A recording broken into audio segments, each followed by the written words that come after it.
Today I'm going to unbox and take a quick look at Okinawa, the last battle of World War II. This is a design by Gabe Barrett, who I reached out to and said, hey, I'm interested in your line of, let's look at the label here, Solo Game of the Month. Yes, this is a series of games. Don't know if it's really a subscription service or what. I think he either GameFound or Kickstarted it as well, I believe. But I saw it, and this is a war game. Not all his games. Matter of fact, I think this is the only war game that's a solo game of the month. But this looked very interesting. So I asked him, I said, hey, love to look at a copy and do an unboxing and maybe a playthrough or after action or whatever, what have you. And he was kind enough to send this to me. And when I got it, I also got this as well, which is a dice tower. So I don't think it's going to fit back in the box there, but I have a little dice tower here that I'll put together at some point and use.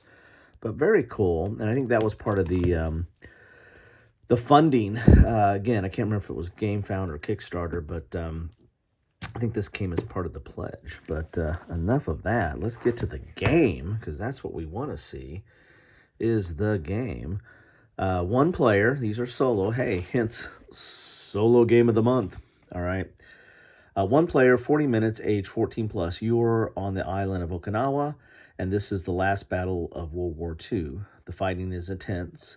The casualties are high, and now it's up to you to lead your soldiers to victory using dice to activate and upgrade actions on your rondel as you capture objectives, defeat the enemy, and save the day. So, looks pretty cool. Comes in this looks like an old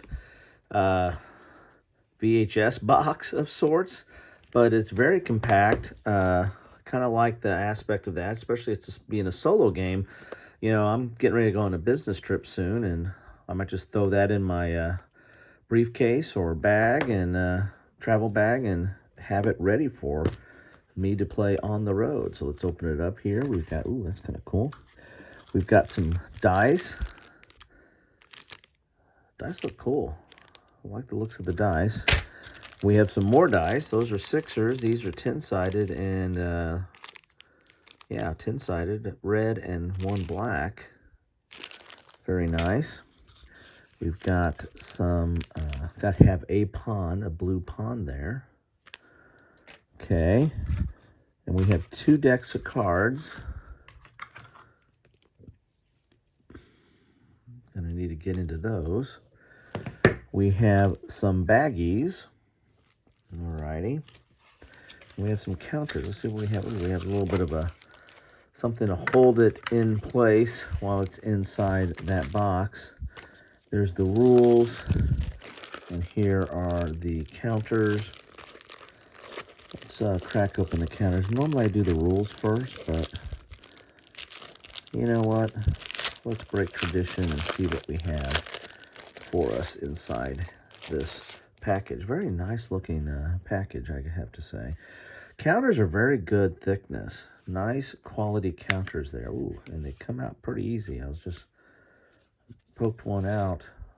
Poked one of these bad boys out just by lifting it up. So come out very easily, pre-rounded and double-sided. You can see right there. We have a little bit of a special one there. Very cool. All right, liking the looks of that. Let's look at the rules real quick here. Let me go in a little bit more so we can look at the rules together. It looks like they top out at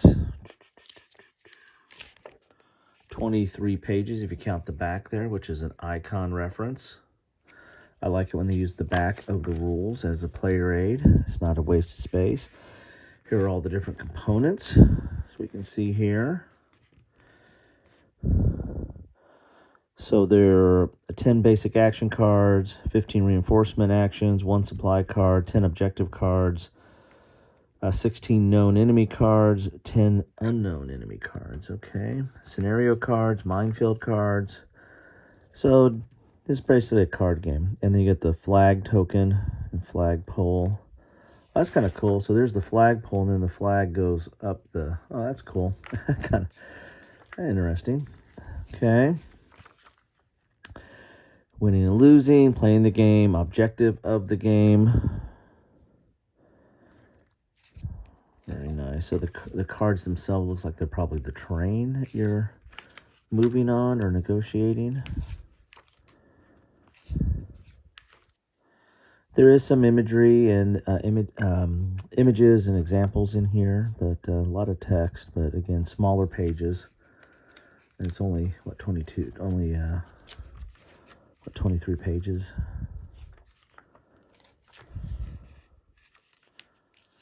All right. There you go, and you can adjust difficulty as well. So let's look at some of these cards here and see what we have.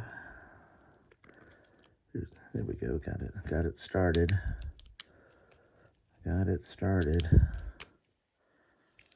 Get this open.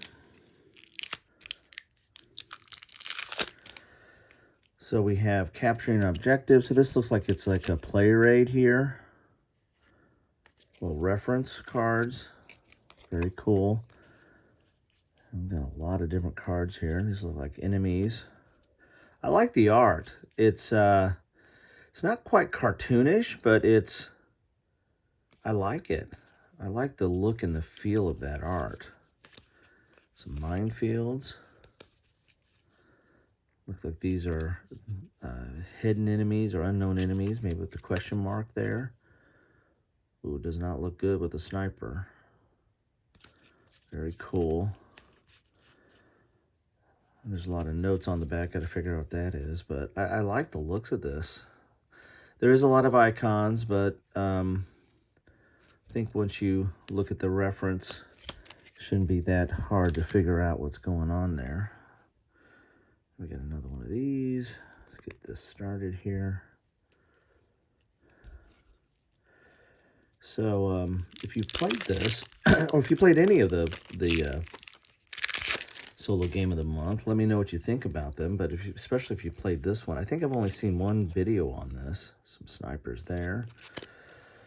Different objectives. So I haven't seen a lot on this. That's one reason I wanted to get my hands on it and take a look at it. So these are the objectives you're trying to get to. Hill 89. Very nice. Get some resupply. Radio operator medics. Maybe these are some of the roles you have. Sherman, this is your team here. And yeah, my uncle was on Okinawa, so he was a Marine. So query whether these are any Marines here or Army, but my uncle was on Okinawa, got a Purple Heart at Okinawa. For years I thought he was at Iwo Jima, but it turned out he was at Okinawa. So there you have it. That is Okinawa, the Last Battle of World War II, part of the series Solo Game of the Month by Gabe Barrett. I want to thank Gabe for sending this to me. A lot in this box and outside the box too with that dice tower. I'll maybe do a separate putting that together. But there you have it, and hopefully I can get it all back in that nice little container there, because that looks very portable and perfect for taking it on the road for some solo play. Anyway, that's what I have for you today. Love to know your thoughts on this. I'm going to get into this and do some more content on this game after I get to the table a few times, and might be interested in see what some of the other offerings are as well. Anyway, thank you all for stopping by. Take care.